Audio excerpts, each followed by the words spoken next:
오늘 하나님께서 우리에게 주시는 말씀을 읽겠습니다. 사도행전 20장 24절의 말씀입니다. 사도행전 20장 24절의 말씀. 저와 여러분이 한 절이군요. 죄송합니다. 저와 여러분이 함께 읽도록 하겠습니다. 함께 읽겠습니다. 시작. 내가 달려갈 길과 주 예수께 곧 하나님의 은혜의 복음을 증언하는 사명을 다 완성하기 위해서라면 내 생명을 조금도 귀한 것으로 여기지 않습니다. 아멘. CH630 예배를 이 자리에서 함께 드리시는 분들 뿐만 아니라 CH630의 예배를 유튜브로 함께 시청하시는 분들, 조회수가 최근 평균 1000회를 넘어가고 있는데요. 집에서 예배하실 수도 있고 핸드폰으로 예배하실 수도 있지만 함께 이 자리에 오셔서 예배하면 더 큰 은혜가 있을 줄을 믿습니다. 매주 주일 저녁 6시 반마다 동층 아트센터 2층에서 예배하고 있으니까요. 오셔서 함께 귀한 은혜 나누셨으면 좋겠습니다. 옆 사람에게 이렇게 인사해 주시겠어요? 하나님은 당신을 사랑하십니다. 하나님께서 당신을 귀하게 여기십니다. 마지막으로 한 번 더 이렇게 인사해 주시겠어요? 나도 하나님께 귀한 사람입니다. 가슴에 손을 얹고 스스로를 위해서 축복할까요? 저를 따라해 주시겠습니까? 하나님은 나를 사랑하십니다. 나는 그 사랑 안에 있습니다. 이 시간 말씀 앞에 내 마음을 엽니다. 나는 절대로 이전과 같지 않을 것입니다. 아멘. 꿈과 비전은 우리의 삶에 놀라운 에너지를 가져다 줍니다. 꿈을 꾸는 사람은 꿈이 없는 사람보다 남들이 볼 수 없는 세계를 볼 수 있는 능력이 탁월합니다. 비전이란 무언가 가려져 있는 것을 넘어서 볼 수 있는 시야입니다. 남들이 포기할 때, 낙심할 때, 한숨을 쉴 때 꿈을 가진 사람은 아직 임해오지 않은 밝은 미래를 꿈이라는 렌즈를 통해서 볼 수 있는 것입니다. 모두가 불가능에 대해서 말할 때 꿈이 있고 비전이 있는 사람은 가능성이 없는 가능성, impossible possibility에 주목합니다. 사람들이 비웃어도 세상이 조롱해도 꿈이 있는 사람들은 흔들리지 않습니다. 사람들은 위험과 도전을 두려워하지만 비전이 있는 사람은 새로운 미래의 캔버스에 계속 위대한 가치를 그려나가는 사람으로 자라납니다. 꿈이 있는 사람에게 중요한 것은 그 꿈이 가능하냐 가능하지 않냐가 아니라 그 꿈이 이룰 만한 가치가 있느냐 이룰 만한 가치가 없느냐입니다. 저는 여러분이 청년의 시기에 하나님의 꿈과 하나님의 비전에 정말 붙들려서 주님께서 원하시는 놀라운 도전과 위대한 승리를 만들어낼 수 있는 하나님의 청년으로 자라나시기를 주님의 이름으로 축복합니다. 윌리엄 윌버포스라는 18세기 말에 영국의 정치 지도자가 있었습니다. 그는 젊은 20대의 나이에 의회에 진출을 했고요. 영국의 차기 수상이 될 것이라는 촉망받는 미래의 주인공으로 자라나기 시작합니다. 그런데 그에게 놀라운 꿈이 임하기 시작합니다. 그것은 노예제도의 폐지를 이루는 것이었습니다. 당시의 경제제도에서 노예들의 역할은 대단히 큰 것이었습니다. 노예가 없다면 영국의 생산성이 절반 이하로 떨어질 수 있다는 레포트들이 많이 있었습니다. 그는 노예제도의 폐지를 위해서 힘쓸 만한 정치인이 아니었습니다. 그는 부유한 가정에서 자랐고 부유한 사람들을 위한 정책을 만드는 데서 정치 일을 시작했습니다. 그런데 하나님의 마음이 그에게 다가오기 시작합니다. 여러분, 어메이징 그레이스라는 찬양을 아십니까? 나 같은 죄인 살리신 주님의 은혜 놀라워. 그 찬양을 작곡한 아이작 뉴턴이 이 윌리엄 윌버포스의 삼촌이었는데요. 아이작 뉴턴이라는 사람은 이 사람의 마음 가운데 정말 이 하나님의 감동이 있었습니다. 본래는 노예상인이었던 사람인데요. 그가 예수님을 믿고 노예제도 폐지를 위해서 목회를 하고 사역을 하고 흑인들을 위한 목회를 하면서 일평생 자기는 죄인이기 때문에 가운을 입을 수 없다고 선언하고 죄수복을 입고 날마다 설교를 하는 사람이었습니다. 그는 그 삼촌에 의해서 그리고 그가 함께 신앙을 키워나가는 플랫팜이라는 공동체에 의해서 세계관이 바뀌는 영적인 경험을 하게 됩니다.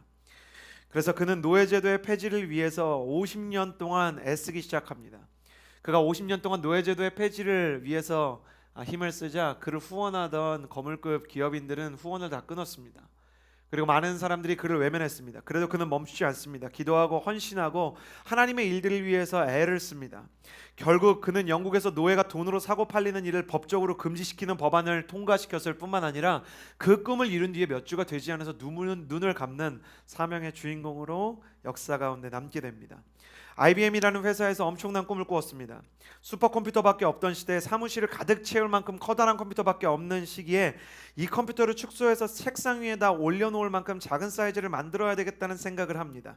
그리고 그 컴퓨터를 모든 미국 사람의 가정에 올려놓겠다는 야무진 꿈을 꾸었는데, 당시 그 꿈을 꾸었을 때 사람들이 IBM에 대해서 미친 이야기라고 생각했습니다.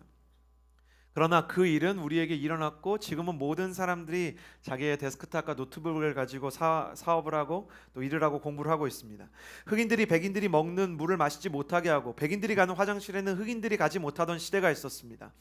그런데 그것을 보고 마음 아파하는 사람이 있었습니다. 사람들이 피부 색깔로 판단되어지는 것이 아니라 인격으로 존중되는 미국을 꿈꾸는 사람이 있었습니다. 백인 소녀와 흑인 소년이 손을 잡고 놀이터에서 함께 노는 시대에 꿈을 꾸는 사람이 있었습니다. 그는 마틴 루터 킹이라는 목사였고, 그는 비록 총알을 맞고 그의 심장이 멎어버렸지만 그의 죽음과 상관없이 그의 비전은 결국 열매를 맺게 됩니다. 20대에 자신의 생명의 사형 선고를 받았던 청년이 있었습니다. 그 청년은 이제 20대에 당신의 인생이 만약에 살아남게 된다 하더라도 종합병동과 같은 삶을 살게 될 것이라는 청천벽력과 같은 선고를 받게 됩니다. 하나님을 너무 사랑하고 예수님을 너무 사랑함에도 불구하고 결핵을 비롯해서 그의 인생의 간암과 그리고 당뇨와 신장의 투석을 늘 해야 하는 부정적인 운명에 처한 청년이 있었습니다. 그런데 하나님께서 그를 살려주셨습니다. 배를 10번 이상 열었지만 그가 배를 열 때마다, 그가 간을 수술을 하고 신장을 투석할 때마다 엄청난 고난이 있었지만, 사람들이 그를 종합병동이라고 조롱했지만, 그는 20대에 가졌던 선교사의 꿈을 이룰 수 없는 만신창이가 된 몸을 가졌지만 선교사를 파송하는 교회라도 세우고 싶다는 마음을 가지기 시작했습니다. 그 한 사람에 의해서, 청년 하용조라는 사람에 의해서 온누리 교회가 시작되게 되었습니다. 이처럼 꿈과 비전은 사람의 인생을 이끌어가는 놀라운 힘과 능력이 있습니다. 사람의 꿈을 넘어서 하나님의 꿈이 사람의 마음속에 임하는 순간, 하나님께서는 꿈뿐만 아니라 꿈에서부터 파생되는 비전으로부터, 그 비전의 뿌리로부터 자라나는 놀라운 열정과 놀라운 능력을 부어주십니다. 나는 이 비전이 여러분의 청년의 삶에 임하는 역사가 있게 되기를 주님의 이름으로 축복합니다. 청년 예수님에게도 꿈이 있었습니다. 저는 제 나이에 예수님께서 저와 비슷한 나이에 십자가를 졌다는 사실이 너무나 놀랍습니다. 예수님은 청년이셨습니다. 그 청년 예수님의 꿈은 세상의 꿈과 다른 꿈이었습니다. 그분은 세상의 일부를 바꾸기를 원하지 않았습니다. 세상의 한 시대를 바꾸기를 원하지 않았습니다. 예수님은 세상의 일부가 아니라 세상의 전부를 바꾸기 원했고, 한 시대가 아니라 온 역사를 뒤흔드는 꿈을 갖기를 원했습니다. 사망을 향해서 가고 있는 인류 전체의 운명을 뒤집어버리는 꿈이 있었습니다. 그 꿈이 뭐였냐면 하나님의 거룩한 구원의 계획을 이루는 하나님의 교회를 세우는 것이었습니다. 예수님의 꿈은 교회 안에 있습니다. 예수님께서 교회를 세우실 때 그 교회 가운데 하나님의 꿈을 두셨습니다. 한 개인에게 비전과 꿈이 중요한 것처럼 교회에도 하나님의 꿈과 비전이 중요한 줄 믿습니다. 나는 CH630에 하나님의 비전이 있게 되기를 주님의 이름으로 축복합니다. 이 공동체 가운데 하나님의 꿈이 계승되기를 주님의 이름으로 축복합니다. 우리가 그렇게 기도하고 우리가 그렇게 쓰임받기를 원하면 하나님께서 CH630을 통해서 위대한 일을, 놀라운 일을, 주님께서 하실 만한 일을 이루실 줄을 믿습니다. 제가 이 원고를 쓰면서 제 친구 목사한테 이렇게 설교를 할 거라고 얘기했더니 제발 말을 빨리 하지 말래요. 그러나 이 일을 생각할 때마다, 예수님의 꿈을 생각할 때마다 흥분하게 되는 것은 저는 예수님의 꿈에 의해서 여기까지 서 있는 사람이기 때문입니다. 저는 예수님의 꿈이 교회 안에 있다는 것이 너무나 좋습니다. 왜냐하면 제가 23살 때 예수님께서는 송구영신 예배가 끝나고 1월 1일 원단 금식 기도회라고 1년의 첫날을 주님께 드리는 기도에서 분명히 저에게 너는 교회를 세우는 사람이 될 것이다 라고 말씀하셨기 때문입니다. CH630에 작년에 처음 왔을 때 성도가 한 명도 없는 상황 속에 처해 본 적이 있었습니다. 그러나 하나님의 꿈은 멈추지 않았고 하나님의 청년들을 세워주셨고, 이제는 하나님께서 우리를 통해서 하나님의 교회가 할 일들을 가르쳐 주신 줄을 믿습니다. 이제 한 해 한 해 더 시간이 지날수록 한 주 한 주 시간이 더 지날수록 하나님의 꿈을 위해서 한 걸음씩 전진했으면 좋겠다는 생각을 합니다. 교회를 세우는 사람이 될 것이다라는 약속을 받았을 때는 마음 가운데 감동이 있었어요. 그런데 막상 교회를 세우는 사람이 되었을 때는 어려움이 있었어요. 왜 그런가 생각해 봤더니 제가 예수님의 교회가 무엇인지를 잘 몰랐던 것입니다. 예수님의 꿈인 교회는 제도적인 교회나 교파에 의해서 움직이거나 혹은 거물로서 존재하는 교회가 아닙니다. 예수님께서 꿈꾸셨던 교회의 모습은 마태복음 16장에 나옵니다. 우리는 마태복음 16장을 통해 교회의 네 가지 특징, 예수님께서 원하시는 교회의 네 가지 모습을 볼 수 있는데요. 한 절 한 절 읽으면서 예수님의 교회의 꿈 네 가지 가장 중요한 것을 살펴보기를 원합니다. 16절 말씀을 같이 읽도록 하겠습니다. 마태복음 16장 16절의 말씀입니다. 함께 읽겠습니다. 시작. 시몬 베드로가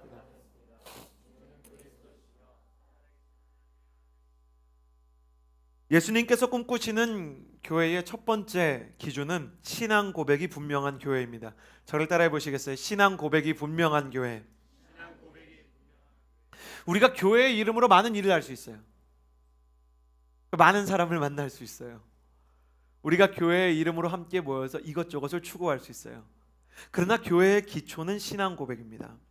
다른 사람들이 예수님을 멋진 선지자로 좋은 선생으로 이야기합니다. 세상에 나가보면 예수님을 그냥 인류의 스승으로 생각하는 사람이 있어요. 사상가로 생각하는 사람이 있어요.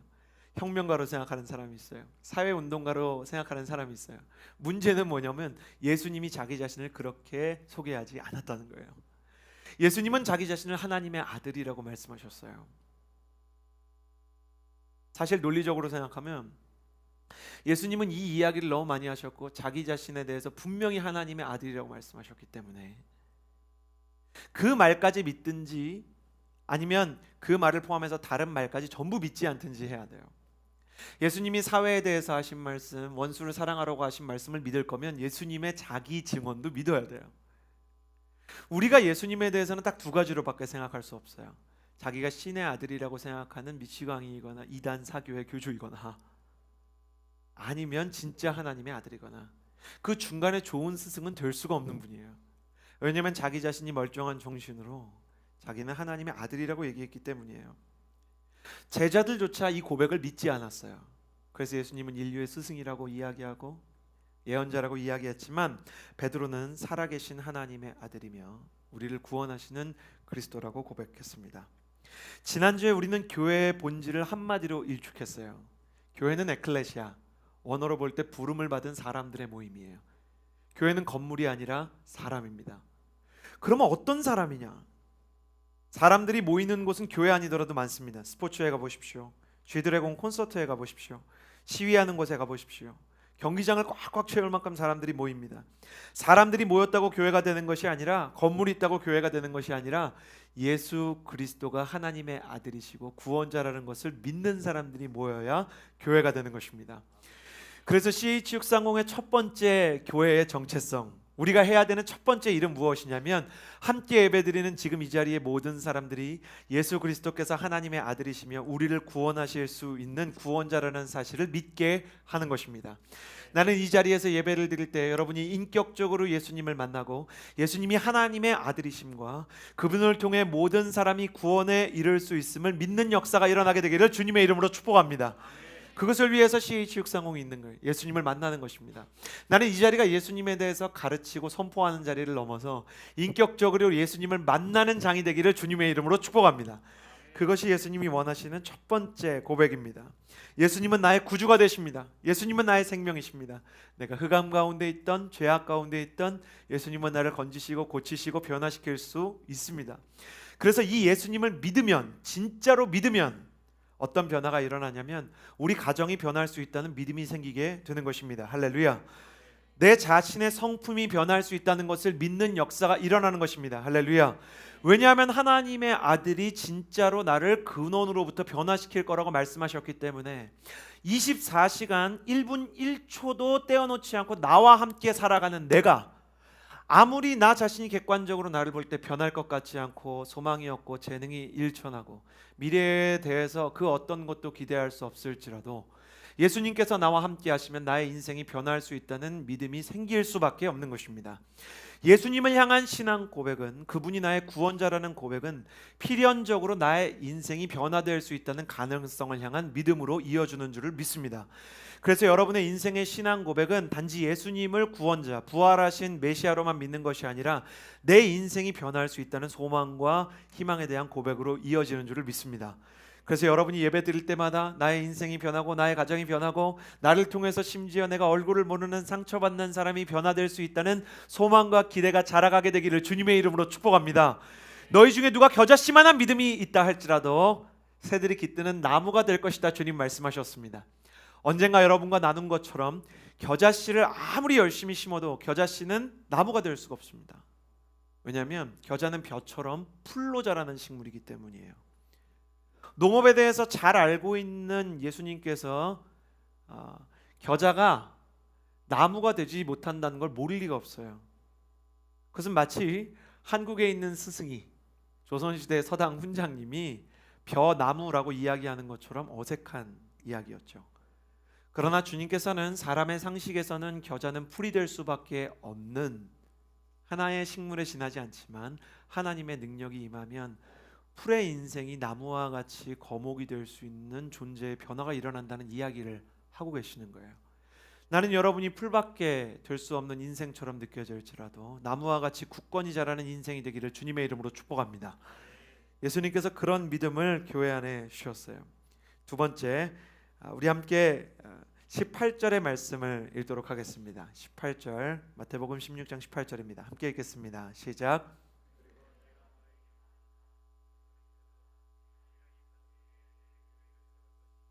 지옥의 문들이.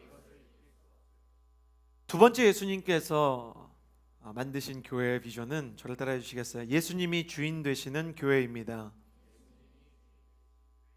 교회의 머리는 목사가 아닙니다. 교회 리더는 장로님도 아닙니다. 그렇다고 교회의 핵심적인 결정권을 가지고 있는 것은 교단도 아닙니다. 그렇다고 평신도도 아닙니다. 교회의 머리는, 교회의 주인은 예수님이신 줄을 믿습니다. 예수님께서는 마태복음 16장 18절을 통해서 내가 내 교회를 세울 것이다 라고 말씀하셨습니다. 제가 온누리 교회를 생각할 때 온누리 교회는 정말 예수님이 머리 되신 교회가 되기 위해서 애를 썼습니다. 우리는 교단에 소속이 되어 있지만 한 교단의 목사님만 있지 않습니다. 목사님과 이 전도사님과 많은 사람들이, 교단이 여러 교단들이 섞여 있습니다. 교단마다 신학적인 차이가 큽니다. 어떤 교단은 사람의 의지적인 결단과 그리고 사람의 어떤 열심을 강조합니다. 어떤 교단은 하나님의 은혜를 강조합니다. 어떤 교단은 선교를 강조합니다. 어떤 교단은 가난한 사람들을 돕는 것을 강조합니다. 근데 온누리 교회는 그런 사람들이 다 섞여 있습니다. 이야기해 보면 강조하는 점이 다 틀립니다. 우리 목사님들은 신학교도 다르고 교단도 다릅니다. 그런데 이것이 전혀 문제가 되지 않습니다. 성경적으로 생각해 보면 다른 배경, 다른 신학, 그리고 다른 인생을 가지고 있는 사람들이 함께 일하면서 하나님의 일을 만들어갈 수 있어야 합니다. 그런데 예수님이 머리 되시는 교회가 아니라면, 예수님께서 우리에게 그럴 용기를 주시지 않으면 힘을 가지고 있는 교단과 마찰을 빚는 것이 쉽지 않습니다. 하용조 목사님이 처음 교회를 세우셨을 때 교단에 상관없이 교역자들을 뽑았습니다. 총회에 불려가셨습니다. 목사님이 우리가 신앙 고백을 잘 만들어서 복음주의적인 우리 교단에 맞는 테두리를 벗어나지 않는 한에서 잘 한번 해보겠다고 얘기했습니다.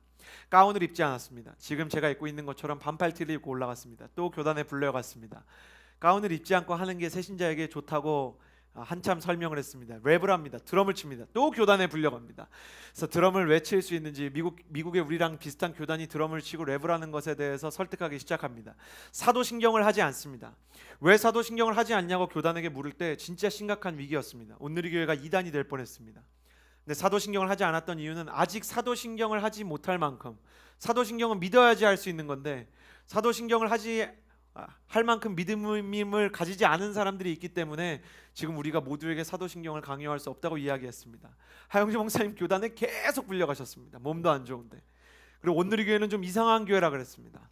제가 온누리 교회 처음 왔을 때도 정말 이상하다는 생각을 했습니다. 제가 있던 교회는 박수를 치거나 막 이렇게 찬양하면 안 되는 굉장히 엄숙한 교회였고 막 아멘하고 웃으면 안 되는 교회였는데, 제가 기도를 하는데 옆에 있는 누나가 막 손을 막 이렇게 하면서 기도를 하는 거예요. 그 옆에 있는 누나는 이렇게 하진 않는데 이렇게 하고 돌기 시작했어요. 막 돌는 거예요. 그리고 두 사람이 다 울기 시작하니까 제가 어떻게 기도했냐면, 하나님, 나는 뭐라고 기도해야 될지 모르겠지만 이 두 사람은 확실히 힘든 것 같습니다.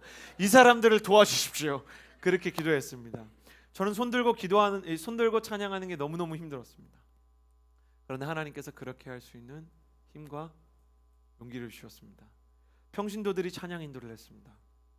장로님들이 목회자를 1대1 가르치기 시작했습니다. 이 희한한 일들이 어마어마하게 일어나기 시작했습니다. 사람들이 저렇게 가면 무질서의 끝을 보게 될 것이라고 혀를 차며 걱정했습니다. 그런데 예수님께서 처음 만드신 교회의 원리가 무엇인지를 추구하는 청년 하용조 목사님을 통해서 하나님은 하용조 목사님이 아닌 하나님이 직접 다스리시는 교회의 모습을 보여주셨습니다. 예수님께서는 우리에게 모험을 하게 하시고, 예수님께서는 우리에게 직진한 시스템이 아니라 하나님의 방법대로 움직이게 하십니다. 때로 우리의 계획이 사라질 때도 있습니다. 이번에 아울리치를 갔는데 준비한 것들이 계속 바뀌는 겁니다. 준비한 것들이 계속 바뀌는데 하나님이 더 좋은 것을 주셨어요. 국내 아울리치를 갔는데 국내 아울리치가 정말 살인적인 일정이었어요. 첫 번째 날에 그 목요일 날 밤에 도착을 했어요. 새벽에. 그리고 기도회를 하고요. 다음 날 오전 6시에 설악산으로 올라가요. 그리고 점심 식사를 한 다음에 바닷가로 가는 거예요. 그래서 바다에서 논 다음에 돌아와서 예배를 드리는 거예요. 이게 한국 청년들이, 제가 이제 예배를 준비하고 설교를 하려고 보니까 눈이 다 풀려 있어요. 청년들이 거의 입신 직전이에요. 근데 왜 그렇게 하느냐? 왜 그렇게 하느냐? 뭐 예배 드리고 뭐 이렇게 하는 거는 진짜 한 2시간밖에 안 되고 계속 산 올라가고 바다에서 놀고 계속 노는 거예요. 왜냐면 저희가 사역의 대상으로 생각하는 이 몽골 청년들이 그걸 원했기 때문이에요. 그들이 원하면 우린 포기하는 거예요. 계획을 했지만, 준비를 했지만 포기하는 거예요.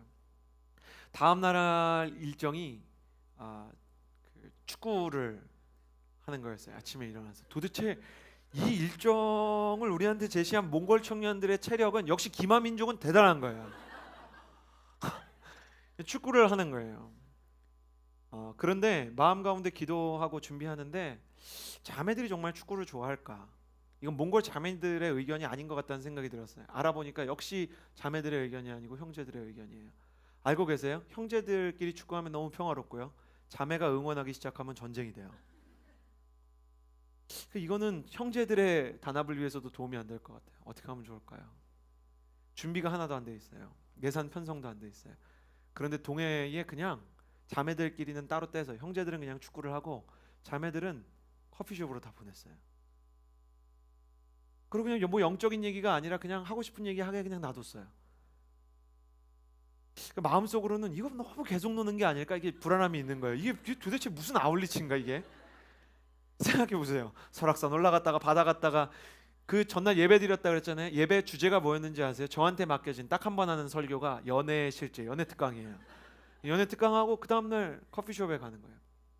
근데 커피숍에 갔다가 이 자매들이, 이제 저희가 버스로 다 이동했거든요. 형제들 축구장에 내려주고 자기들 이렇게 커피숍에 갔다가 다시 커피숍에서 타서 형제들이 있는 운동장으로 왔을 때 아메리카노와 이 케이크와 치즈 케이크를 먹은 자매들의 표정 가운데 성령님이 주시는 평안과 은혜가 흘러 넘치는 걸 봤어요. 이분들이 광야에서 만나를 먹은 것 같은 상태가 된 거예요.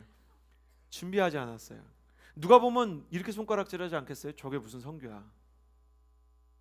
저게 무슨 아울리치야? 근데 그게 아울리치였어요. 그걸 계속 놀면서, 저희랑 같이 이야기를 하면서, 저희와 같이 즐거운 시간을 보내면서 몽골 사람들의 마음이 열리기 시작한 거예요. 놀랍습니다. 돌아와서 고기를 먹고요. 그리고 나서 계곡에를 또 가겠다는 거예요. 근데 폭우가 쏟아지고 있었어요. 폭우가 쏟아지는데 계곡에를 굳이 가겠대요. 이게 전화를 했는데, 교역자, 이제 제가 길 공동체 설교도 해야 되고 CH육상공 설교도 해야 돼서 저는 계곡에는 안 가겠다 그러고 설교 준비를 하는데, 그래도 걱정이 되니까 전화를 하는데 아무도 전화를 안 받는 거예요. 그때 그 두려움은 엄청난 거죠. 신발을 신고 갔는데 계곡이 너무 이렇게 외진 곳에 있어서 전화기가 안 터지는 거예요. 너무 행복하게 잘 놀고 물에 빠진 생쥐가 한 수십 마리가 이렇게 오는 것 같은, 그게 무슨 성교야? 그게 무슨 성교야? 근데 하나님께서 그런 마음을 주셨어요. 그런 확신을 주셨어요. 원하면 해줘라.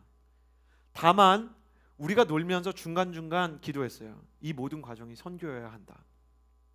이 가운데 우리가 하나님께서 원하시는 것이 무엇인지를 생각해야 된다. 그래서 몽골 사람들 올라가면 불러서 교역자가 영적으로, 제가 영적으로 이렇게 우리가 영적인 나침반을 잡아야 된다. 쓸데없는 얘기나 세상과 다른 것을 해야 된다. 우리가 그렇게 잘 했는지 모르겠지만 우리의 마음은 그렇게 하려고 애를 썼어요. 그 결과 그날 저녁에 예배를 드리고 세족식을 하는데 예수님을 믿는 몽골 사람들이나 믿지 않는 사람들이나 전부 우는 거예요. 세족식이 뭔지 모르는 사람이 절반이에요. 왜 하는지 모르는 사람이 절반인데도 다 같이 감동 속으로 들어가는 거예요. 예수님이 머리가 되는 교회가 아니면 상식을 파괴하기가 어려워요. 우린 그러면은 방주 그려놓고 이렇게 방주에 모자이크 색종이 같은 거 붙이면서 청년들이 여름 성경학교 같은 것만 계속 해야죠. 준비한 것만 해야죠. 교회 사람들이 할 만한 것만 해야죠. 우리 청년들은 그 정도로 체력이 좋지는 사실 않잖아요. 산에 올라갔다가 바다에 갔다가 다시 축구를 하고 계곡에 갈 정도의 체력은 아니잖아요. 그럼에도 불구하고 하나님이 성령님의 인도하심에 따라 계속 놀게 하시는 거예요. 그만 놀고 싶었어요. 정말 그만 놀고 싶어도 계속 놀게 하시는 거예요. 왜냐하면 하나님은 우리가 예상할 수 없는 방식으로 일하시기 때문이에요. 여러분, 예수님이 주인이 되시지 않은 교회는 특징이 있어요. 종교가 남아요. 그래서 말은 그럴듯한데 그 사람이 진짜 교회로서 살아가는지 안 살아가는지를 어떻게 알 수 있는지 아세요? 불신자를 만나보면 알아요. 그러니까 불신자 친구가 아무도 없고요, 전도도 안 되고 믿는 사람끼리 교제만 잘 되는 거는 사실 내 안에 성령님이 일하실 만한 공간이 없는 거예요. 사도행전을 보세요. 성령님이 임하고 나서 한 번도 그런 적이 없어요. 내가 신앙 좋은 것처럼 착각하지 마세요. 그건 내가 굉장히 종교적인 거예요.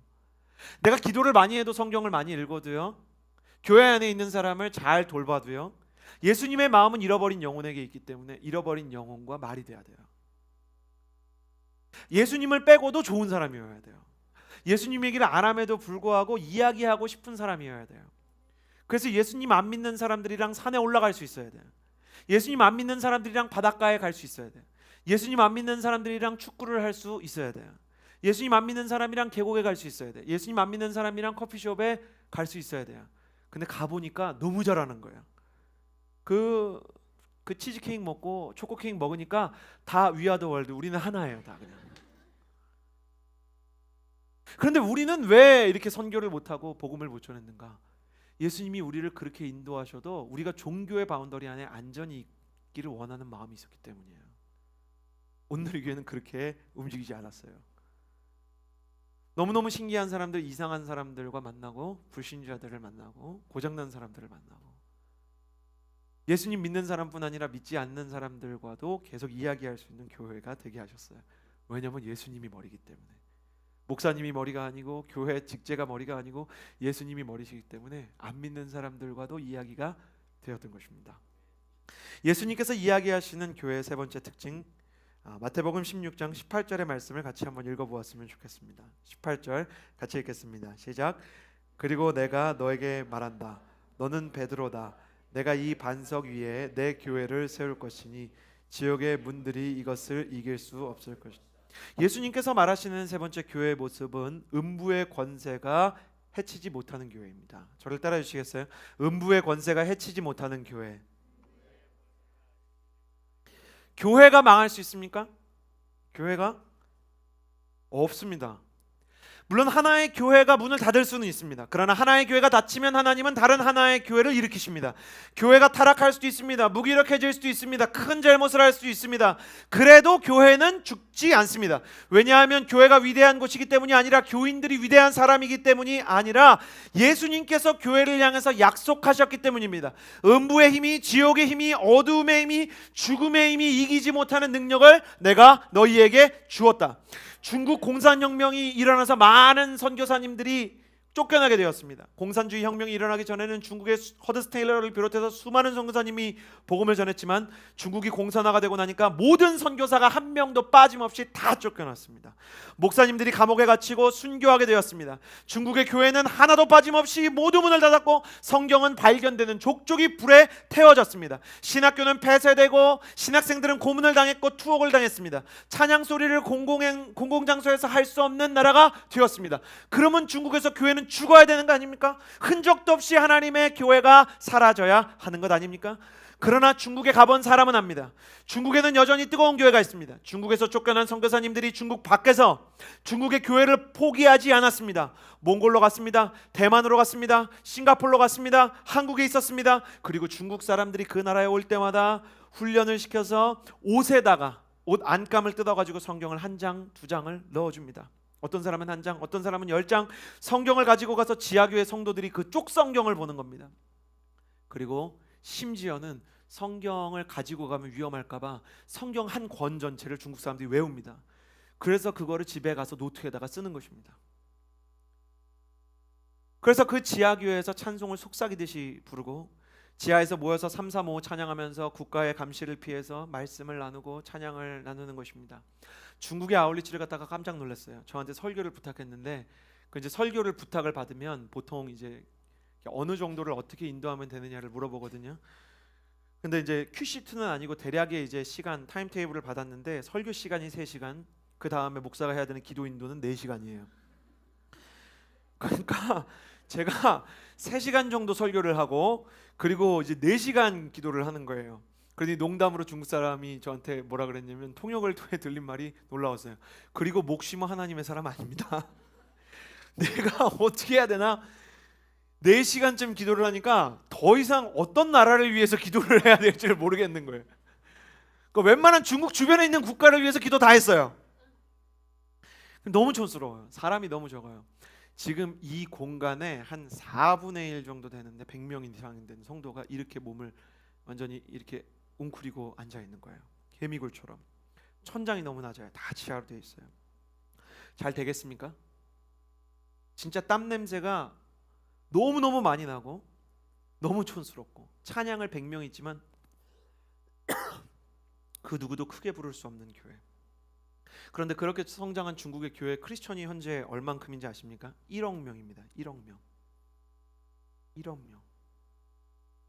아무리 적게 잡아도 9천만 명이 넘습니다. 중국 교회의 비전이 뭔지 아십니까? 열방을 향해서 100만 명의 선교사를 파송하는 것입니다. 100만 명. 정말 중국답습니다. 100만 명의 선교사. 예루살렘까지 자기들이 실크로드를 뚫겠다는 겁니다. 저는 샤오미를 만든 중국이라면 분명히 할 수 있다는 믿음이 있어요. 중국교회의 비전, 중국교회의 꿈은 이루어질 것입니다. 공산주의가 교회를 죽이지 못했습니다. 중국의 공산당도, 소련의 공산당도, 북한의 공산당도 교회를 죽이려고 난리를 쳤지만 그 어떤 공산주의 국가에서도 교회는 하나님의 성도들을 계속 잉태하고 복음의 불씨를 더 타오르게 했습니다. 예수님의 꿈은 불멸하는 교회입니다. 쓰러지지 않습니다. 아무리 공격을 받아도, 아무리 짓밟아도 다시 일어나고 다시 살아나고 말 그대로 십자가를 지나 부활하는 교회입니다. 예수님의 사람들도 마찬가지입니다. 고난을 당합니다. 핍박을 당합니다. 멸시를 당합니다. 여러분이 교회를 나가는 것에 대해서 얼마나 많은 가족들이 오해를 하고 여러분의 친구들이 여러분을 얼마나 바보같이 생각을 합니까? 식기도를 할 때마다 따가운 눈총을 받고 여러분이 성경을 인용할 때마다 광신도 취급을 받겠지만 사람들의 눈빛에도 불구하고 여러분의 영혼은 결코 쓰러지지 않을 것입니다. 예수님께서 약속하시고 예수님께서 살아계시고 예수님께서 보증으로 성령을 주셨기 때문에 그 누구도 음부의 권세에 의해서 쓰러지지 않는 교회가 될 것이다라고 주님께서 약속하신 것입니다. 이 교회의 능력이 여러분에게 있게 되기를 주님의 이름으로 축복합니다. 주님의 교회의 특징은 담대함입니다. 주님의 교회의 특징은 용기입니다. 아들러가 말했던 미움받을 용기라는 책은 너무 좋은 책이에요. 프로이드가 말했던 것처럼 운명론적인 이 심리학, 사람이 상처를 받으면 이렇게 될 수밖에 없고 알코올 중독자 밑에서는 알코올 중독자가 나올 수밖에 없다는 식의 심리학을 뒤바꾸는 거예요. 똑같은 어려움이 있어도 당신의 대처 방식이 다를 수 있다라고 이야기하는, 당신은 운명을 바꿀 수 있다고 이야기하는 것이 이 아들러의 심리학의 골자입니다. 그러나 문제는 아들러의 심리학에는 근거가 없어요. 그렇게 되었으면 좋겠다지 그렇게 할 수 있는 힘의 근거. 심리학이라는 것은 마음의 힘의 근거를 찾아야 합니다. 근데 그 근거를 찾지 못해요. 설득력이 없어요. 그런데 예수님께서는 말씀하셨어요. 너의 마음은 약하지만 인간의 마음은 갈대처럼 흔들리고 우울증이 있고 절망이 있고 두려움이 찾아오지만 성령께서 너희에게 담대함을 주시고 용기를 줄 것이다. 너는 너의 인생을 바꿀 힘을 너 자신으로부터가 아니라 하늘로부터 부여받게 될 것이다. 그래서 음부의 권세가 너를 침몰시킬 수 없고 음부의 두려움이 너를 낙심시킬 수 없을 것이다. 할렐루야. 여러분의 인생에 하늘로부터 주어지는 근거가 명확한 용기가 있게 되기를 주님의 이름으로 축복합니다. 옆 사람에게 이렇게 인사해 주시겠어요? 담대한 사람이 될지어다. 주님께서 음부의 권세가 해치지 못하는 교회를 꿈꾸셨어요. 네 번째 특징 19절의 말씀, 마태복음 16장 19절의 말씀을 같이 읽겠습니다. 시작. 내가 내게 하늘나라의 열쇠를 줄 것이다.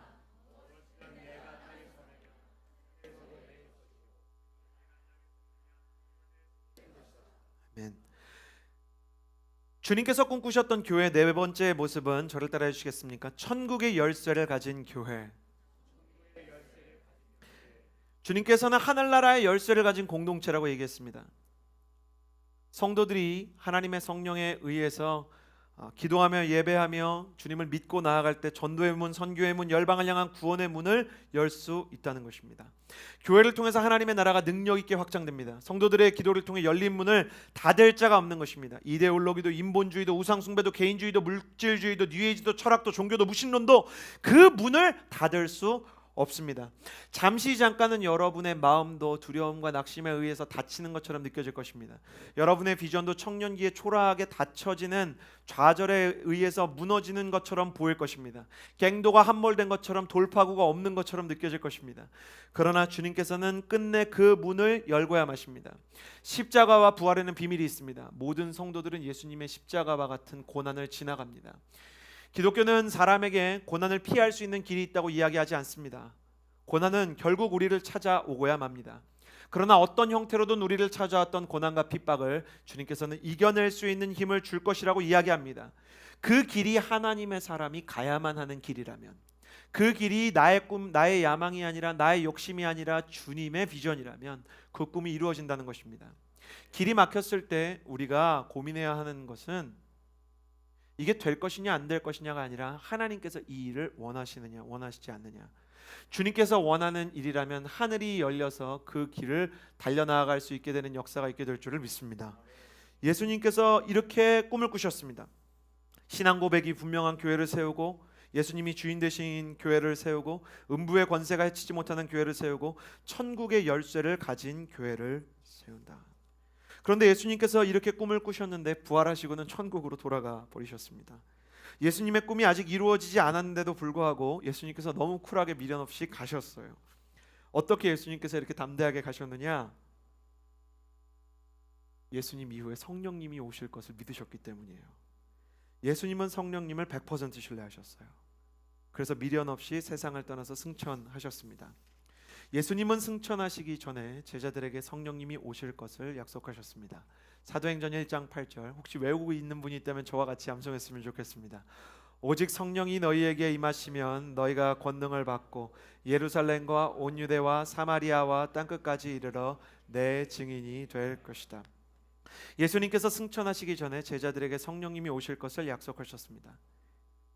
이 예수님이 꿈꾸시는 교회는 성령님이 이끄시는 교회가 될 것이다. 예수님의 말씀대로 예수님이 떠나고 성령님이 오셨습니다. 그들의 영혼 가운데 마음 가운데 성령님이 오시자 눈에 보이는 능력이 일어나기 시작했습니다. 제자들이 사도가 되어서 병자를 고치기 시작하고 귀신을 쫓아냈습니다. 기도할 때 그들을 가두었던 감옥의 문이 열리고 죽은 자가 살아나기도 했습니다. 말 그대로 기적이 일어났습니다. 여러분, 하나님의 능력이 임하면 얼마나 놀라는지 몰라요. 제가 과거에 일본 아울리치를 갔을 때 어떤 청년이 그 안진뱅이가 된 할머니를 일으킨 거예요. 교역자도 아니고 그냥 남자 청년이에요. 이분이 송기철 장로님 그 팀에 있었어요. 그 송기철 장로님 치유 집회를 하시잖아요. 근데 그분이 뭐 사역자도 아니고 대단한 일을 하는 사람이 아니고 송기철 장로님 팀에서 자막을 하던 형제예요. 근데 송기철 장로님이 하는 거를 따라할 수는 있잖아요. 맨날 그 영상 이렇게 그 부스 안에서 보니까.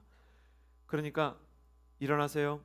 일어나세요. 성령님, 성령님 일어나게 해주세요. 그 따라한 거예요. 근데 이 사람이 일본말을 못하니까 한국말로 그랬단 말이죠. 자기를 일으켜주면은 이 할머니가 예수님 믿겠다 그랬는데 진짜 일어났어요. 그러니까 모두가 정말 뜨겁게 기도했어요. 왜 뜨겁게 기도했는지 아세요? 그 청년들이 그 형제와 같이 이 조별로 이제 전도를 나간 건데 진짜 믿음 좋은 형제 자매가 간 거거든요. 그 할머니가 일어나니까 진짜 뜨겁게 기도했어요. 왠지 아세요? 놀래가지고 다 같이 막 일어나게 하여 주시옵소서. 주님, 이 할머니의 다리를 고쳐 주시옵소서. 근데 진짜 고치니까 이제 무서운 거예요. 그리고 무슨 생각이 들었냐면 솔직히 이 할머니 원래 일어날 수 있는 할머니 아니야 이거?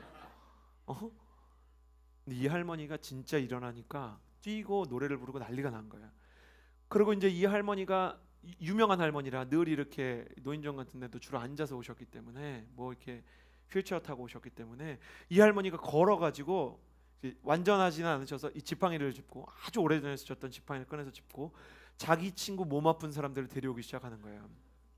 그날 저녁에 문화 공연 집회가 있었어요. 뭐 태권도하고 가야금하고 그러는 건데 설교 본문이 원래 우리를 사랑하시는 하나님이었는데 설교 본문을 급히 바꿔야 되는 거예요. 우리를 고치시는 하나님. 그래가지고 막 이제 설교를 하는 거죠. 그때 제가 이제 외우고 있는 조용기 목사님 설교를 비슷하게 해야 되는 거예요. 조용기 목사님 설교를 얼마나 외웠는지 몰라요. 아픈 곳이 있는 분들은 아픈 곳에 손을 얹으십시오.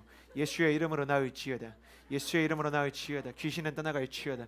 엄청 외우고 있었어요 제가. 그래가지고 조용기 목사님 그 예수의 보혈로 말미암아 그가 징계를 받음으로 우리가 평화를 누리고 그가 채찍에 맞음으로 나음을 입었도다 한 것입니다. 이사야 선지자가 말한 것입니다. 믿으면 낫는 것입니다. 일어나는 것입니다.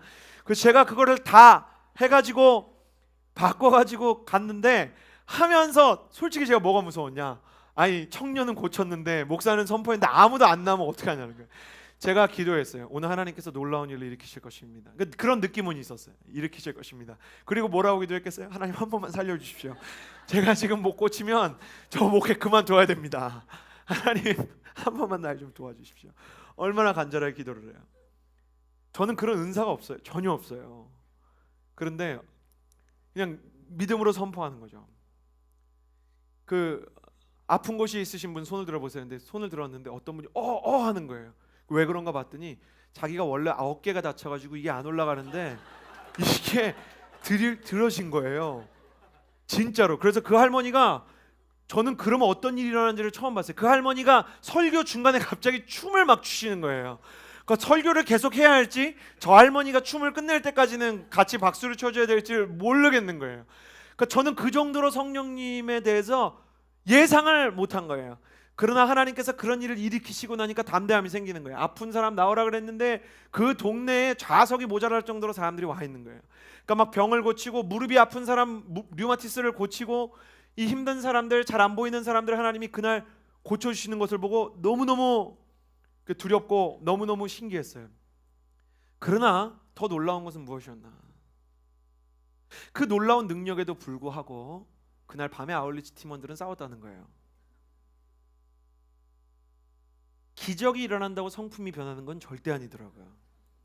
사람이 돈이 많지만 성품이 연결되지 않으면 졸부라고 말하죠. 인격이 준비되지 않았는데 기적만 임하면 영적인 졸부가 된다는 걸 알았어요. 그러나 성령님이 사도들에게 주신 능력은 기적을 일으키는 것만이 아니었어요. 더 큰 능력은 무엇이었냐면 제자들이 어떤 핍박과 어떤 고난에도 불구하고 끊임없이 예수님을 전할 담대함과 용기를 얻었다는 거예요. 이 사람들이 예전부터 담대했던 이데올로기의 수호자들이 아니었어요. 원래 사람들 앞에서 죽음을 불사하고 옳은 것을 외치는 사람들이 아니었어요. 자기 스승이 십자가에 못 박혔을 때 다 도망갔던 사람들이에요. 세상을 두려워하고 사람을 부담스러워해서 달아났던 제자들이 성령 충만하자 하나님께서 주시는 하늘의 용기를 가지고 담대하게 예수님에 대해서 증거하기 시작했어요. 그 사도들이 만드는 외적인 기적만큼이나 사도들이 가지고 있는 내적인 용기가 사람들의 영혼을 견고하게 했어요. 기적이 일어났지만 기적이 아무리 일어나도 성도들의 순교와 핍박을 모두 다 막아준 것은 아니었어요. 질병이 낫는 사람이 있지만 질병이 낫고 나서 순교하는 사람들이 있었어요. 차라리 질병을 가진 상태로 평생 살았으면 오히려 순교는 안 했을 텐데 예수님이 병을 고치셨기 때문에 인생에 더 힘든 길을 걷는 사람들이 있었어요. 그러나 마다하지 않았습니다. 왜냐하면 성령님께서는 외적인 능력만 주신 것이 아니라 인간의 존재와 영혼과 용기와 두려움에 대한 자세를 바꾸는 내적인 혁명을 시작하셨기 때문입니다. 성령이 임하셔서 생기는 권능의 가장 큰 핵심은 우리의 존재와 자존감과 용기와 두려움에 대한 태도와 핍박에 대한 자세를 완전히 바꾼다는 것입니다. 나는 여러분의 영혼과 여러분의 모든 연약함과 여러분의 모든 상처를 성령님께서 바꿔주시는 날이 오기를 주님의 이름으로 축복합니다. 그래서 제가 죽을 때가 됐나 보다. 정말 제가 저러다가 정신이 정말 이상해지는 게 아닌가? 라고 이야기할 정도로 성령님이 일하시는 때가 올 거예요. 제가 예수님을 처음 믿었을 때 가족들이 예배를 드렸어요. 그런데 가족들이 예배를 드리는데 제가 여동생이 3명이 있었거든요. 여동생 중에 한 명이 그랬어요. 제가 성경을 이렇게 방황하다가 성경을 읽고 기도하고 주님을 위해서 살겠다고 성품을 조금씩 바꿔가니까 엄마한테 질문했어요. 엄마, 오빠가 저러고 있는 게 말세의 징조야? 그러니까 저거 보니까 세상 망할 때가 됐다 이거예요.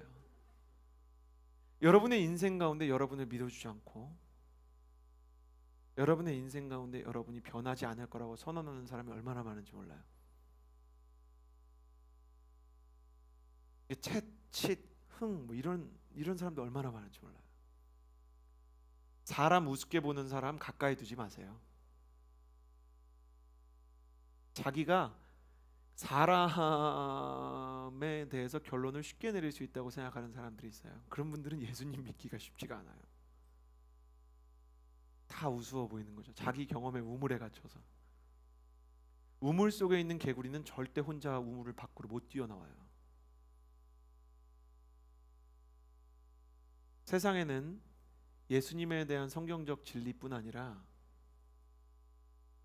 어떤 류의 배움에 있어서도 겸손이 없이 배울 수 있는 게 없어요. 형제 여러분, 사회 현안에 대해서나 학문에 대해서나 사람에 대해서나 내가 사람 볼 줄 안다고 생각하는 사람 말은 믿질 마세요. 마음이 오만한 사람이에요. 그런 사람들 따라가면 주로 사고 나요. 아유, 그런 게 어딨어, 웃기고 있네, 이런 사람들 가까이 두지 마세요. 당신도 그렇게 봐요, 그 사람이.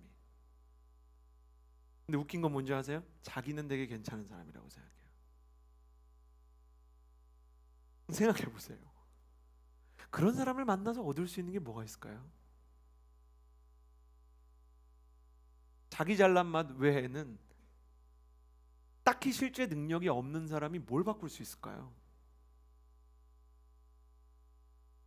겸손과 온유가 없는 사람이 다른 사람들을 정말 설득할 수 있을까요?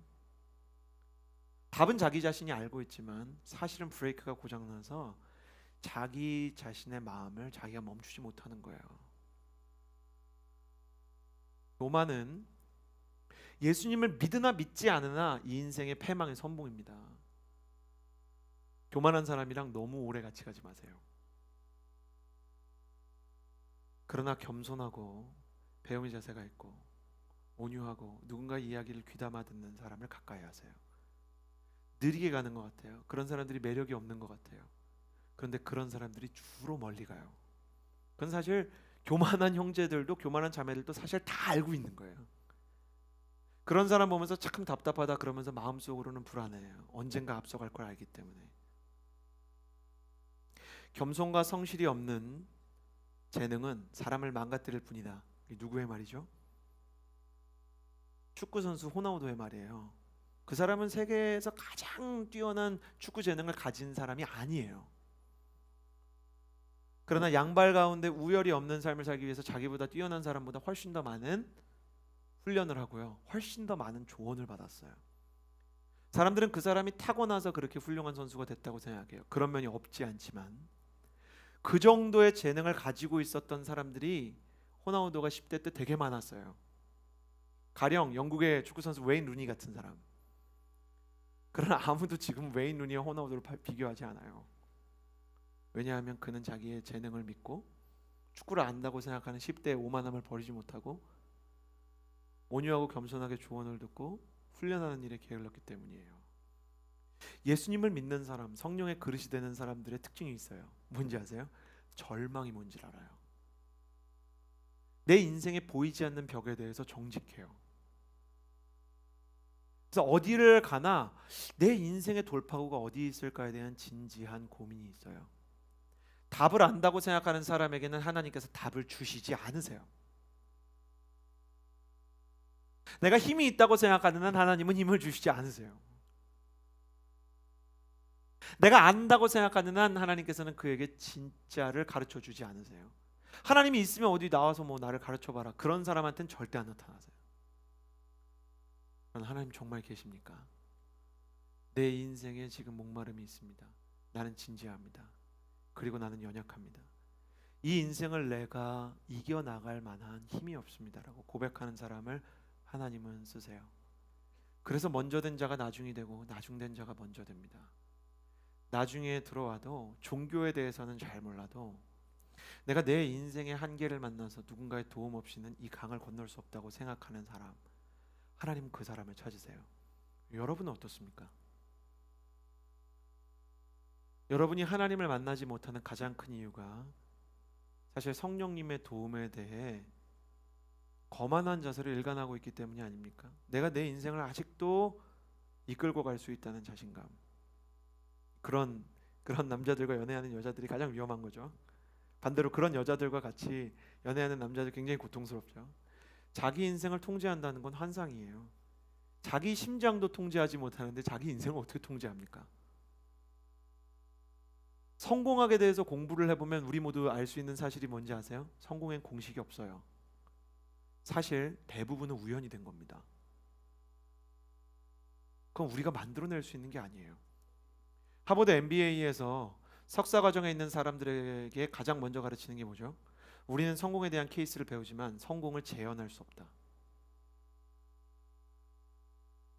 그래서 진짜 MBA 하버드에서 딴 사람들 보면 대부분 겸손해요. 공부를 하다 보니까 겸손해진 거예요. 어설프면 교만해요. 된다고 생각해요. 여러분, 교회 부흥의 비결이 있습니까?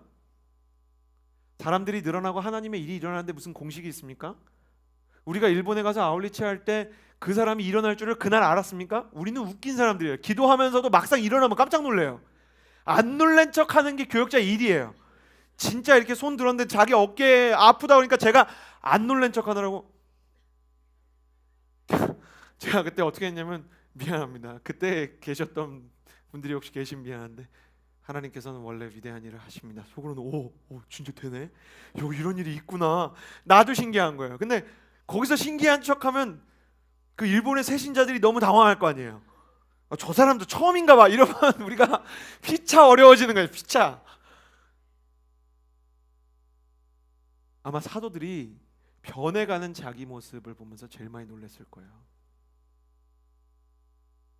저는 지금도 제 마음의 어떤 부분이 바뀐 게 너무 신기해요. 옛날 같으면 화가 날 일에 화가 나지 않는 것이, 옛날 같으면 두려울 일이 두렵지 않은 것이, 어쩌다 이렇게 됐는지 명확히 그 시를 모르겠어요. 여러분도 그렇게 될 거예요. 성령님께서 스며들어서 어느 순간에 겸손하고 주님의 도움을 구하는 사람을 내가 어떻게 이렇게 변했지 이렇게 생각되게 할 거예요. 내가 볼 때는 너무 많이 변한 지체가 있어요. 그 막 청년을 보면 너무 많이 변했어요. 근데 너무 많이 변했다고, 너무 온유해지고 너무 깊어지고 너무 겸손해졌다 그러면 자기는 몰라요. 그 왜 그러냐면 자기는 계속 자기랑 같이 살았기 때문에 서서히 변화돼 가지고 모르는 거예요. 근데 어느 날 보니까 누가 볼 때는 겸손한 거예요. 어느 날 보니까 누가 볼 때는 너무 선한 거예요. 반대로 세상 속에서 살면서 이런 사람도 보게 되지 않습니까? 어느 날 보니까 이 사람이 나쁜 쪽으로 계속 변했어요. 어느 날 보니까 겸손했는데 교만해졌어요. 사람의 방향성을 보면 그 사람이 성령의 사람인지 육신의 사람인지가 보이게 돼 있어요. 지금 교만한 것은 괜찮습니다. 그러나 이 설교를 듣는 동안 내 마음 가운데 내가 정말 교만하구나, 오만하구나. 내가 사실 대단한 사람이 아닌데 대단한 사람인 것처럼 착각을 하는구나. 내가 이러지 말아야겠다 생각한다면 변화가 시작된 거예요. 지금 이 자리에서 하나님께서 나에게도 뭔가 변화를 주시지 않을까? 진짜 그런 변화가 일어날 수 있지 않을까? 외적인 기적이 일어나지 않더라도 내가 온유해지고 내 아버지가 나를 대한 방식과 다르게 내 아들을 대할 수 있지 않을까? 내가 내 어머니가 나를 대했던 방식과 다르게 내 딸을 대할 수 있지 않을까라는 생각이 들기 시작하면 변화가 시작되는 거예요.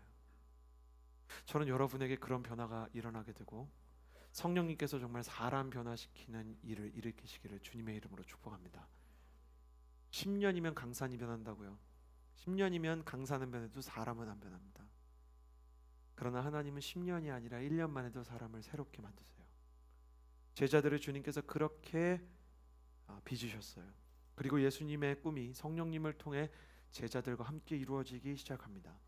사도 바울은 오늘 말씀 사도행전 20장 24절에서 이렇게 말합니다. 내가 달려갈 길, 그러나 나는 내가 달려갈 길과 주 예수께서 내게 주신 사명, 곧 하나님의 은혜의 복음을 증언하는 사명을 다 완성하기 위해서라면 내 생명을 조금 더 귀한 것으로 여기지 않겠습니다. 사도 바울은 내가 달려갈 길이라고 말합니다. 달려갈 길이라는 이 단어를 헬라어 시제로 보면요, 이미 달려온 길이 있어요. 그러나 사도 바울의 신학을 볼 때 지금까지 달려온 길은 내가 달려온 길이 아니에요. 예수님이 달려온 길이에요. 예수님께서 달려오셔서 내게 바톤을 주셨어요. 그 바톤을 들고 내가 달려갈 길이 있다는 거예요. 그걸 재현하기 위해서 복음의 질주 릴레이 마라톤을 하는 거예요. 우리가 그것을 다시 한번 묵상하기 위해서 이 복음의 질주를 하는 것이죠. 사도 바울은 예수님께서 나를 위해서 전해주신 복음과 세상을 위해서 하신 일, 예수님께서 달려가신 길을 내가 이어서 달리겠다, 이렇게 이야기를 하는 것입니다. 사도 바울은 이제 이렇게 에베소 장로들에게 이야기하고 나면 다시 그 사람들을 볼 수 없습니다. 이제 로마로 가고 스페인으로 가면 이 사람은 거기에서 자기의 생명이 끝나고 이제 하나님의 사람들과 작별을 하게 되는 것입니다. 그럼에도 불구하고 사도 바울은 두려워하지 않습니다. 왜냐하면 하나님의 비전을 가슴에 품고 있기 때문입니다. 온누리 교회에도 그런 꿈이 있습니다. 제가 온누리 교회를 교육자가 되기 전부터 청년으로 다녔어요. 10대 소년일 때부터 다니면서 제가 온누리 교회를 정말 사랑했던 거는 우리 교회가 정말 예수님의 교회라는 생각이 있었어요. 온누리 교회는 절대로 완벽하지 않아요. 문제가 많아요. 막 물이 새는 배 같아요. 근데 온누리 교회가 참 좋았던 것은 하영정 목사님을 비롯해서 리더십들이 저기 물이 샌다고 손가락질을 하지 않았어요. 가서 물이 샌다라고 외친 다음에 자기가 가서 보수를 했어요. 어떤 교회가 예수님의 사람들이 있는 교회인지 아세요? 모든 교회는 물이 다 새요. 도덕적인 흠이 있어요. 다 연약함이 있어요. 사람들이 모였는데 거기 어떻게 문제가 없겠어요? 근데 망하는 교회들을 보고 예수님을 쫓아가지 않는 교회들을 보면 저기 문제가 있다고 이야기하는 사람들만 있어요. 그 사람들은 마치 배의 승객 같은 사람들이에요. 그런데 성령님이 이끄시는 교회는 승객 대신 선원이 있어요. 선원은 저기 물이 샌다 그러고 자기가 가서 메꿔요. 문제가 있는 것을 보면 자기가 거기를 메꾸기 시작하는 청년들이 있었어요. 그리고 예수님의 꿈이 있다면 내가 거기에 헌신하고자 했어요. 너무 부족한 교회예요. 그러나 성령님께서 이끄시는 사람들이 있었어요. 복음을 향한 성령님의 열정을 담은 사람들이 있었어요. 무엇보다 우리 교회는 예수님의 꿈이었던 사도행전적인 교회를 세우는 것으로 시작이 되었어요. 그래서 담임 목사님 월급을 주기 전에 선교사님들 선교비부터 주면서 시작이 됐어요. 온누리 교회는 열방을 향한 선교의 통로가 되겠다는 확실한 비전으로 시작이 됐는데 전 교회 성도가 2,000명이 되기도 전에 2,000명의 선교사를 파송하겠다 그래서 교회 성도들이 깜짝 놀랐어요. 다 선교사로 나가라는 건가? 그런데 하나님께서 지금 1,800명의 선교사를 이미 보내셨어요. 하나님께서는 사도행전적인 교회 비전을 주셨어요. 그것을 영어 슬로건으로는 액츠 29라는 비전으로 주셨어요. 액츠라는 것은 사도행전이라는 뜻이에요. 왜 29냐? 사도행전이 28장에서 끝나기 때문에 29장을 우리가 써가야 한다는 정신을 가지고 있어요. 성도를 돌보고 상담을 하고 양육을 하고 교인들을 챙기는 것은 너무 중요한 것이지만 설령 양육을 잘 못하고 사람들을 위로하지 못해도 선교를 위해서 나간다. 복음을 위해서 나간다. 사람들의 마음을 온전히 헤아리지 못해도 하나님의 마음이 있는 저 밖을 향해서 나아가는 성도를 세운다는 것이 우리의 비전이었어요. 그래서 예산의 40% 이상을 지금도 선교비를 위해서 지출해요. 서빙고 온누리 교회를 제외하면 저희가 가지고 있는 실제 부동산은 없어요. 예배드리는 처소가 전부 다 월세이거나 전세이거나 다 렌트예요. 하나님께서 그렇게 하라고 하셨어요. 하려 그러면 할 수 있었지만 그것보다 선교지를 후원하는 게 더 중요했기 때문이에요. 그런 거 하나하나를 지체들에게 설득을 하고 설명을 하지 않았어요. 그냥 가는 거예요. 그렇게 하면 하나님께서 우리를 쓰실 거라는 믿음이 있었기 때문이에요. 늘 위태위태해요.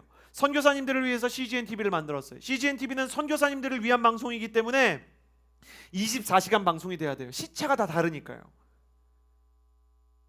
그런데 이게 예산을 세워보면요, 지출에 대한 항목은 다 있는데요, 수입에 대한 항목이 없어요. CGN TV는 광고를 안 하기 때문에. 광고를 해봐야 소용이 없죠. 선교사님들이 마스크팩 광고를 보고 그걸 어떻게 살 거예요? 그걸 어떻게 사겠어요? 선교사님들이 산수유 보고 그거 어떻게 사겠어요? 광고를 할 필요도 없고, 광고를 하기 시작하면 이제 외압이 많이 들어오기 때문에 복음의 순수성을 위해서 거의 후원을 받아요. 예산의 3분의 1을 후원을 받아요.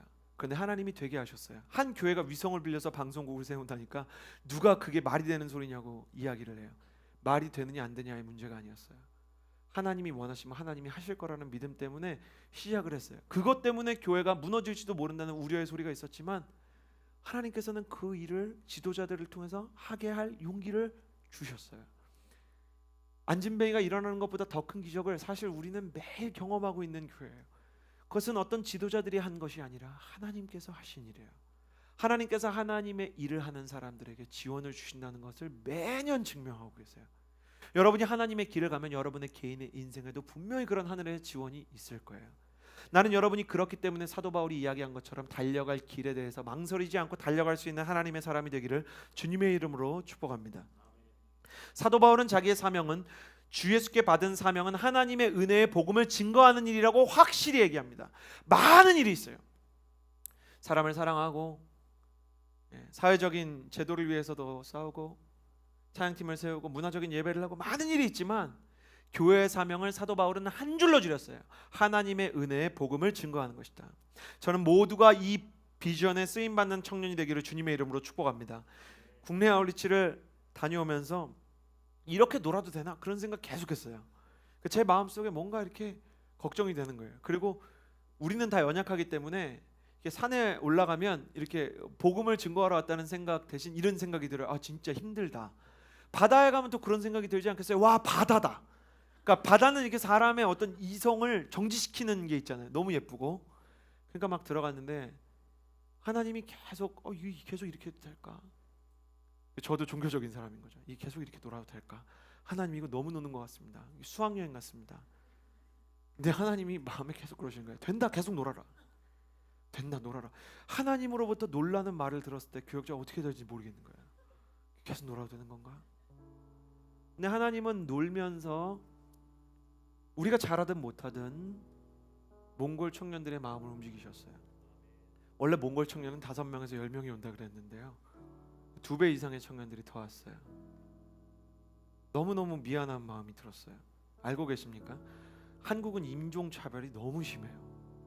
그러니까 우리나라처럼 인종차별이 심한 국가가 몇 되지 않습니다.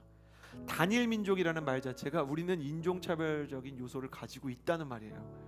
실제 공부를 해보십시오. 문화인류학적으로 우리나라는 단일 민족이 아닙니다. 어마어마한 혈통의 블렌딩이 있었어요. 단일 민족이라는 게 세상에 존재하기는 합니까? 그러나 그 단일 민족이라는 것을 유지하기 위해서 우리나라는 미국과 같은, 특히 백인들에게는 매우 친절하지만 흑인이나 혹은 동남아 사람들 얼마나 우습게 보이는지요. 샘 오리치가 정상회담이라는 프로에서, 이 비정상회담에서 뭐라고 얘기합니까? 흑인을 개구의 소재로 쓰는 나라는 이제 몇 되지 않는다. 특별히 G20국가 중에는 한국 하나 남았다. 흑인은 흑형이라고 부르고 흑인을 개그의 요소로 쓰는 게 얼마나 심각한 인종차별입니까? 우리가 느끼지 못했지만 이 몽골 사람들이 와서 느끼는 그 프레싱이 어떤 것인지 참 속이 상했어요. 근데 발을 닦아주는 시간, 그 시간만큼은 정말 미안한 마음과 예수님의 사랑을 가지고 한국 청년들이 우는 거예요. 아마 본인들도 왜 우는지 모르는 거죠. 그러나 주님은 제 마음에 그런 마음을 주셨어요. 다 너희 민족의 사죄의 눈물을 너희가 흘리는 것이다. 그런 마음을 하나님께서 우리에게 부어주시고 울게 하셨어요. 지금은 우리가 그 눈물의 의미를 다 몰라요. 예수님이 왜 우리에게 이런 일을 허락하셨는지 모르지만 중요한 건 그들의 마음이 열리기 시작했다는 거예요. 노는 시간을 통해서도, 발을 씻겨주는 시간을 통해서도 자유롭게 하나님은 일을 하셨어요. 나는 기대가 돼요. 이제 떠나는 일본 땅에서 우리의 계획은 산산조각 날 것입니다. 우리 계획대로 되는 일이 없을 거예요. 버스킹하러 나가면 막 공원에 사람이 없고 우리가 복음을 전하려고 하면 안내 동선이 꼬이고 어린아이들이 우리를 미워하는 놀라운 역사가 있을 것입니다. 그럼에도 불구하고 가야 돼요. 왜냐하면 가면 하나님께서 할 수 있는 일을 주시기 때문에 그래도 준비해야 돼요. 아니 어차피 뒤틀릴 걸 왜 준비를 합니까? 왠지 아세요? 그 준비하는 마음을 하나님이 귀하게 보시기 때문에. 태국은 더 충격적이에요. 태국은 아직도 일정이 확정이 안 됐습니다. 뭐가 제대로 확정이 안 돼서 우리 마음 가운데 이게 정말 될까요? 이런 생각이 있어요. 될까요? 글쎄요. 인간의 시각으로 이야기하자면 잘 안 될 것입니다. 그러나 하나님의 시각에서 보면 무언가가 될 것입니다. 얼마나 많은 일정이 뒤죽박죽 바뀌었는지 몰라요. 그러나 찾아갔던 커피숍에서 자매들의 마음이 통했던 것처럼, 사실 준비하지 않았던 세족식에서 은혜가 있었던 것처럼, 일본에서도 태국에서도 성령님은 주인이 되실 줄을 믿습니다. 우리가 예상치 못한 일을 통해서 하나님께서는 영광을 받으실 것입니다. 우리가 준비하지 않았지만 하나님께서 하나님의 준비한 것을 우리에게 부어주실 줄을 믿습니다. 유월절도 십자가도 다 주님이 준비하셨어요. 예수님의 아울리치를 준비한 것은 하나님과 성령님 예수님뿐이었어요. 그러나 하나님께서는 연약한 우리를 통해서 하나님의 계획을 이뤄가시고 우리를 설레게 하시고 모험하게 하시고 우리의 우물을 벗어나게 하실 줄을 믿습니다. 그렇게 우리를 통해서 일하실 주님께 영광과 감사의 박수를 올려드립니다. 우리의 모든 두려움으로부터 우리를 회방시키시고 우리의 계획보다 더 좋은 것을 주실 주님께, 나의 인생이 내 계획대로 되지 않지만 나의 계획보다 나의 기대보다 더 놀라운 일을 나의 인생을 통하여 하실 주님께 찬양하며 나아가는 것입니다. 여러분 이 시간에 그 주님께 기도하며 나아갈 때 일어나서 함께 이렇게 기도합시다. 주님, 겸손하게 하여 주시옵소서. 내 인생을 내가 통제한다는 환상으로부터 벗어나게 하여 주시옵소서. 하나님, 나는 연약한 사람입니다. 사실은 내 인생에 대한 두려움이 있습니다. 나는 장담할 수 있는 게 없습니다. 그러나 하나님은 다 준비하신 줄을 믿습니다.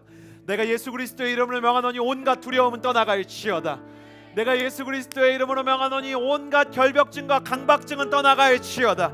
내가 예수 그리스도의 이름으로 명하노니 자유케 하시는 성령의 역사가 일어날지어다.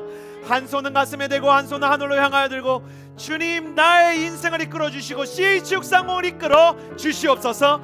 주여 한번 부르짖고 기도하며 나아갑니다.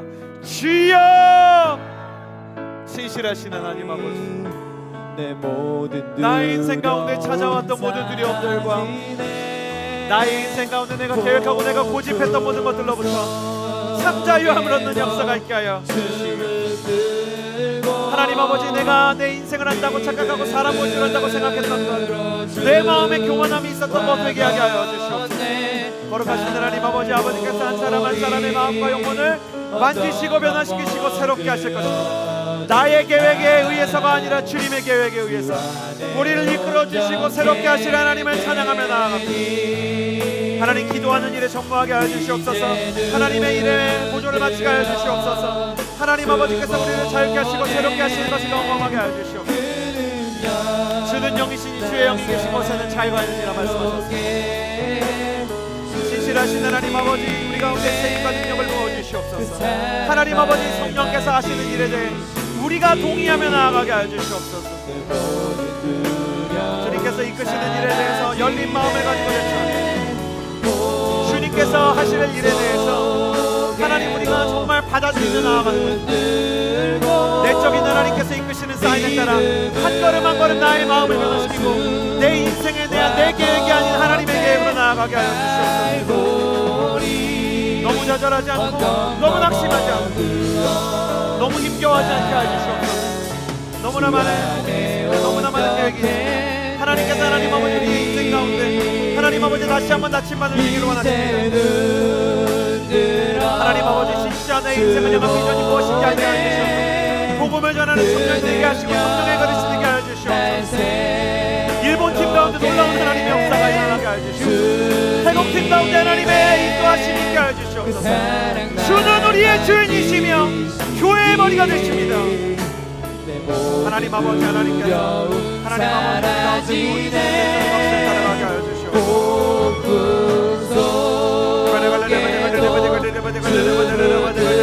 성령께서 이끄신 하나님 아버지의 거룩한 음성, 성령께서 부어주신 하나님 아버지의 거룩한 사랑, 성령께서 부어주신 영적인 용기와 담대함으로 상관없이 나아가는 하나님의 사랑이 되게 하여 주시옵소서. 두려워하지 않는 하나님의 사랑이 주 안에 온전케 되리. 이 시간에 또한 기도하며 나아갈 때 하나님 아버지, 내 인생에 대해서 가지고 있는 계획들이 정체되어 있습니다. 내가 가지고 있는 나의 기대들이 흔들리고 있습니다. 왜 하나님께서 이 문을 닫으셨는지 알 수가 없습니다. 그러나 하나님은 한쪽 문을 닫으시면 반드시 다른 쪽 문을 여십니다. 하나님 아버지, 내가 당신이 여시는 새로운 문을 발견하게 하여 주시고, 하나님, 나의 계획대로, 나의 생각대로, 기대대로 되어지지 않아도 내게 가장 좋은 것을 주실 하나님을 믿으며 나아가게 하여 주시옵소서. 그렇게 행하실 주님께 나의 인생을 이끌어달라고, 닫힌 문에 집중하는 것이 아니라 새롭게 열릴 문을 바라보게 해달라고 기도하며 나아갑니다. 기도하겠습니다. 나의 믿음 주께 하나님 영적 드려 나의 삶이 주를 하나님 아버지 향해 내 유일한 삶 주님께서 우리의 나침반이 되어주시고 대신 주님께서 성령의 주께 거룩한 바람을 통하여 우리 팀을 내 이끌어주시고 삶 드리리 나의 믿음 주께 드려 나의 삶이 주를 향해 내 유일한 사랑 되신 주께 내 삶 드리리 나의 믿음 주께 하나님 아버지께서 하나님께서 나의 삶이 하늘의 계획을 따라가기 원합니다. 내가 나의 계획을 만드는 것이 아니라 내가 나의 길을 만드는 것이 아니라 하나님께서 내게 만드신 내게 주어주신 것들을 통해 하나님의 일을, 하나님의 놀라운 노래를 하게 하여 주시옵소서. 하나님 아버지, 더 귀한 것, 더 아름다운 것, 하나님께서 부어주시는 더 큰 사랑으로 말미암아 쓰인 것의 능력을 부어주시옵소서. 하나님 아버지, 우리가 하나님 아버지 최선의 것을 준비해도 내 인생에서 다쳐진 분들이 나를 찾아올 수 있습니다. 내 인생에서 나를 두렵게 한 것들이 찾아올 수 있습니다. 그럼에도 불구하고 절대 하실, 그럼에도 불구하고 놀라운 일을 하실 주님 바라보며 나아갑니다. 되신 주께 내 삶 드리리.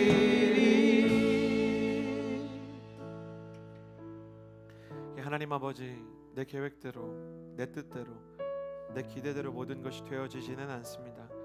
하나님께서 악의적으로 그 모든 것들을 망가뜨리시지는 않지만 주님, 더 좋은 것을 위해서 차선의 것을 하나님께서 포기하게 하실 때도 있습니다.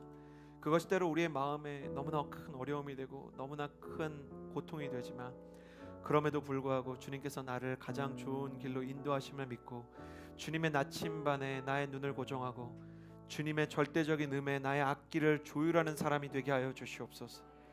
하나님 아버지, 우리는 우리가 가진 것을 얼마나 내려놓기를 어려워하는지요. 도전이 있고 모험이 있는 곳으로 발걸음을 옮기는 것을 얼마나 부담스러워하는지요.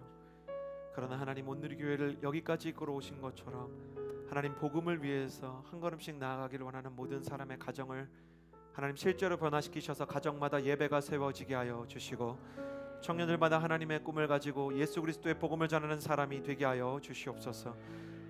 하나님, 우리가 준비한 것 이상으로 몽골의 사람들의 마음을 만져주신 하나님을 기억합니다. 이제 일본을 향해 나아가고 태국을 향해 나아갑니다. CH630의 X29를 써내려 가시는 성령님의 잉크가 되게 하여 주시옵소서. 사도 바울처럼 복음을 들고 땅끝까지 달려나가는 영적인 러너가 되게 하여 주시옵소서. 하나님, 그래서 나의 인생도 주님의 거룩한 지위에 따라 그 거룩한 창조주의 심포니에 맞춰 협연하는 하나의 음색이 되게 하시고 악기가 되게 하시며 나의 인생의 모든 두려움을 뛰어넘게 하여 주시옵소서. 그렇게 행하실 주님을 찬양하며 이제는 우리 구주 예수 그리스도의 은혜와 하나님의 사랑과 성령의 교통하심이 주의 담대함을 따라 걸어나가기를 원하는 주의 모든 자녀들 머리 위에 이제로부터 영원토록 함께하여 주시기를 간절히 축원하옵나이다. 아멘.